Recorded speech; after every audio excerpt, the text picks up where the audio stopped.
এক ফেসিবাদ বিদায় নেবে, আরেক ফেসিবাদ তার জায়গা দখল করবে।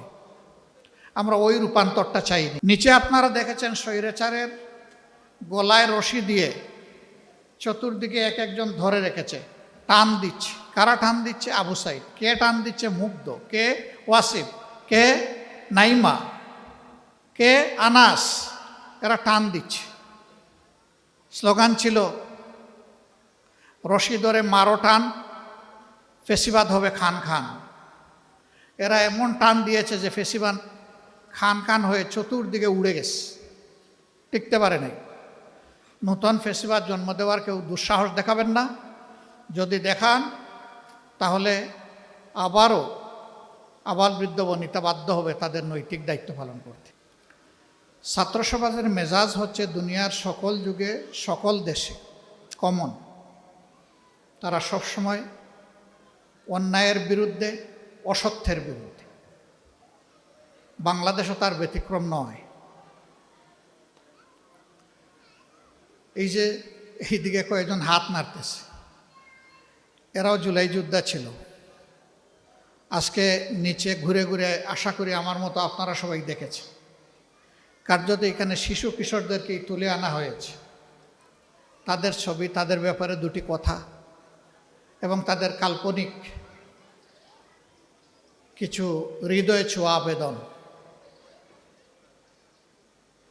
কিছু আহ্বান আপনারা শুনেছেন, আমিও শুনেছি। এক পর্যায়ে শিশুদের প্রতীকী কবর ওটা যখন শেষ পর্যায়ে ভিজিট করছিলাম, তখন আসলেই কলিজাটা ভেঙে টুকরা টুকরা হয়ে যাচ্ছে। ওরা কি জন্য জীবন দিল আর জাতির জন্য তারা কি করে গেল, এখন এই জাতির কি দায়িত্ব, সংক্ষিপ্ত শব্দে এখানে উঠে এসেছে।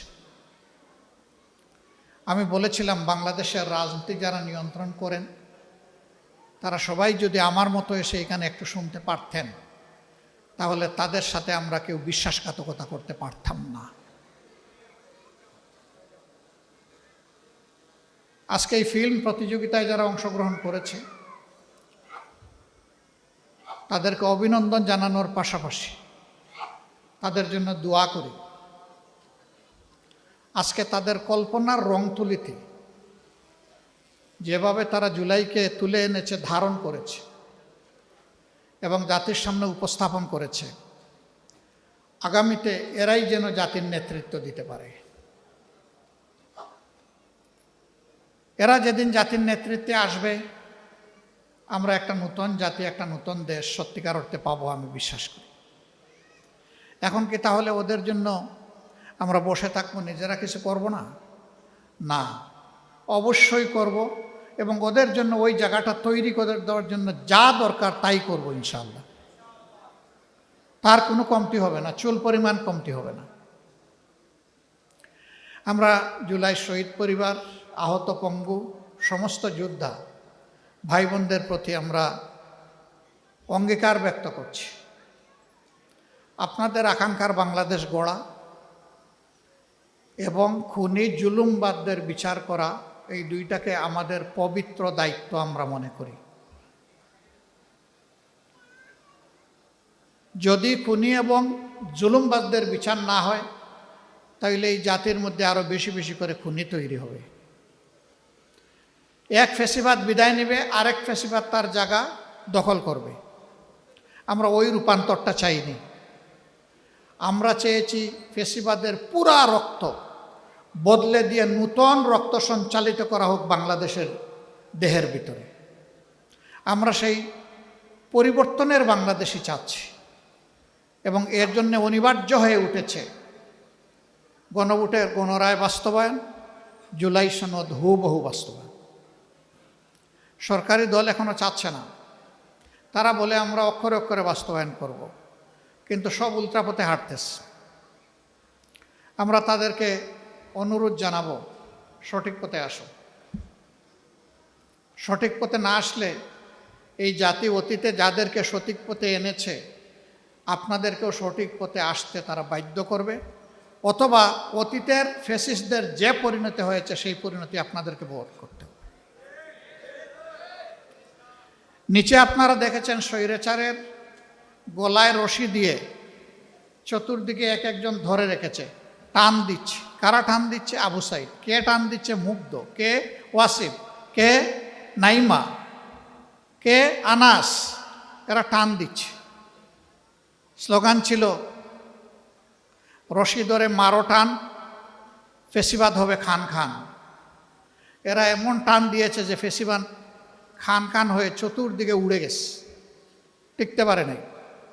নূতন ফেসিবাদ জন্ম দেওয়ার কেউ দুঃসাহস দেখাবেন না।